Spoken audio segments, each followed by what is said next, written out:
Part 3 is headed Declaration of Presidential Results.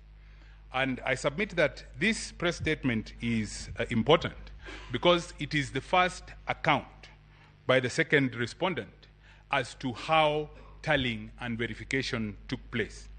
In line 12, he states, for the avoidance of doubt, the law provides that the chairperson of the commission is the returning officer of the presidential election. I will emphasize on that the chairperson of the commission is the returning officer of the presidential election.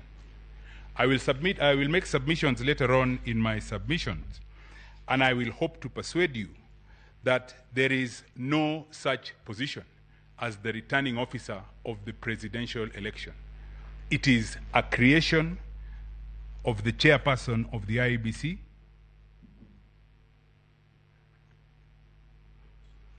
and it is created for the purposes of executing a very calculated scheme.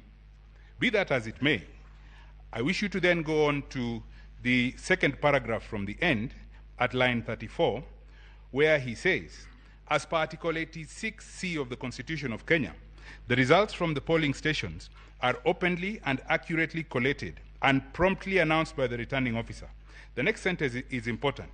It is also important to note that Regulation 87 of the Election General Regulations provides, and he then goes on to state, that he, as the chairperson, is the one who is then empowered to tally, or to verify and tally the results.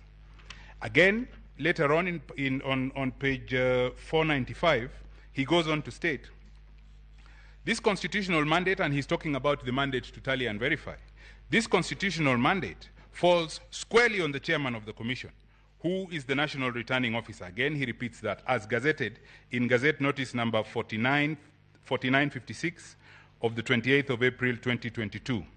The role of the national returning officer for the presidential election is not a